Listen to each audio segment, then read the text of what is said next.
A few things have been on my mind this past week. First, there's been something that has been quite volatile in the news for a very long time. The whole debate about immigration in the United States and border controls. It doesn't directly affect us much here in Minnesota, that is, unless you want to go to Canada during the pandemic. Legal versus illegal immigration, those are kind of the questions that tend to swirl about. But the real question I think people are asking is who belongs here in the United States and who doesn't? Now, without making a judgment about legal arguments, I have to say that I am a son of two immigrants, refugees actually, from World War II.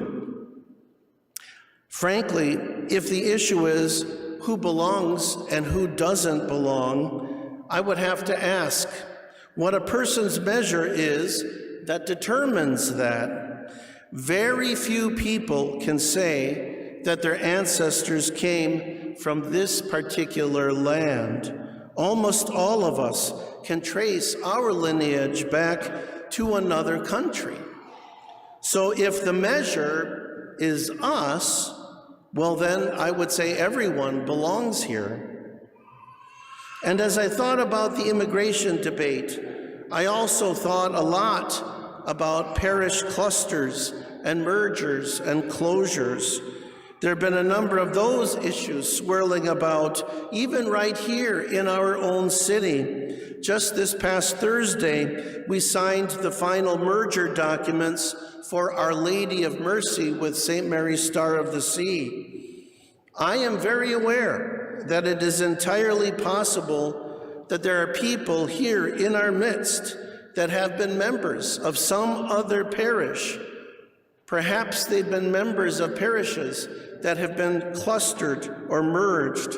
Perhaps even their own parishes have been closed. I wonder how many people that worship here at the cathedral would say that this has been the parish that they've been at ever since they were born. Maybe not many.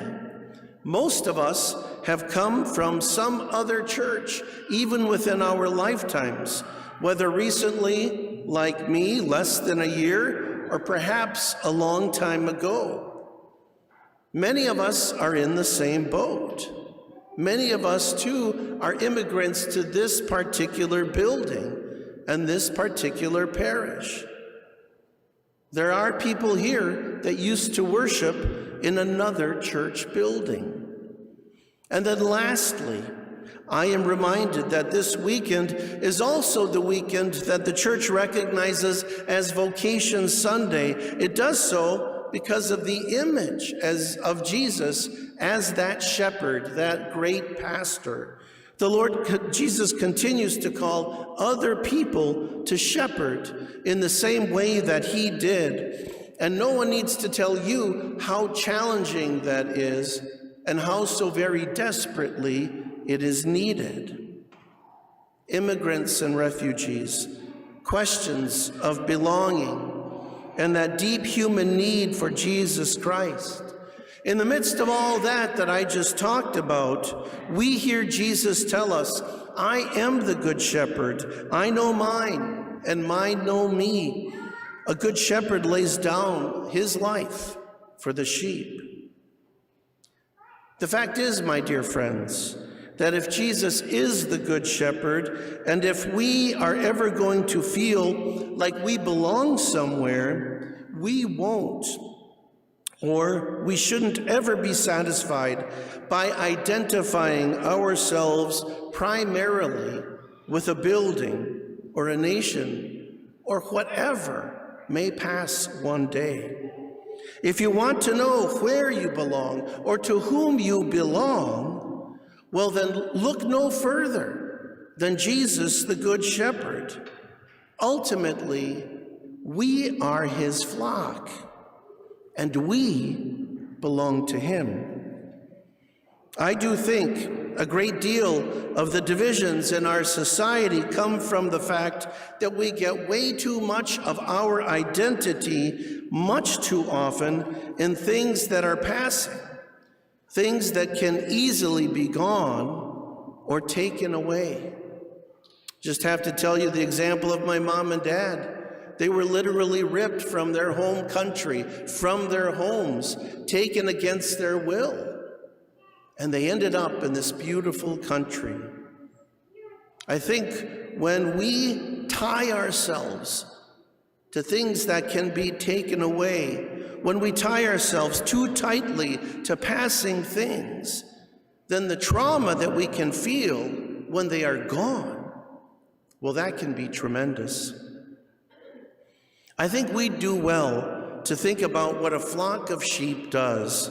They actually roam from one area to another. They never stay in one place too long. Then the only security sheep have is that shepherd that guards them. Here on this earth, my friends, we all are travelers. We're all immigrants. We're all pilgrims. We're a flock. And we'll be okay no matter where we are. We will be fed. We will be safe if we follow our shepherd, who is Christ the Lord. It's when we wander away from the fold, when we stop listening to the shepherd's voice, when we get too far away from him to even hear his voice, that we can find ourselves in very deep trouble. Christ knows us intimately as a shepherd does his sheep. So when he calls, we should want to do nothing else but to respond. But I think that means two things. First, we actually have to listen to him so that we can hear his voice. And yes, that means prayer. And secondly, we need to trust him. Trust what he tells us, trust what he asks us to do. Our own failings, as well as the world's noise, can sometimes keep us from hearing him and responding to him. But I believe there's a longing to follow the Lord deeply rooted in the heart of every one of us. My dear friends, I love this country. But I also love the country where my ancestors, my parents came from. I deeply love the Catholic Church, but I also like the parish, love the parish where I grew up. But most of all, I love and I follow the Good Shepherd. It's only in and through him that I will know true belonging. I leave you with the words of a famous American monk, Thomas Merton. Discovering a vocation does not mean scrambling towards some prize just beyond my reach, but accepting the treasure of true self I already possess. Vocation does not come from a voice out there calling me to be something I am not. It comes from a voice in here, calling me to be the person I was born to be.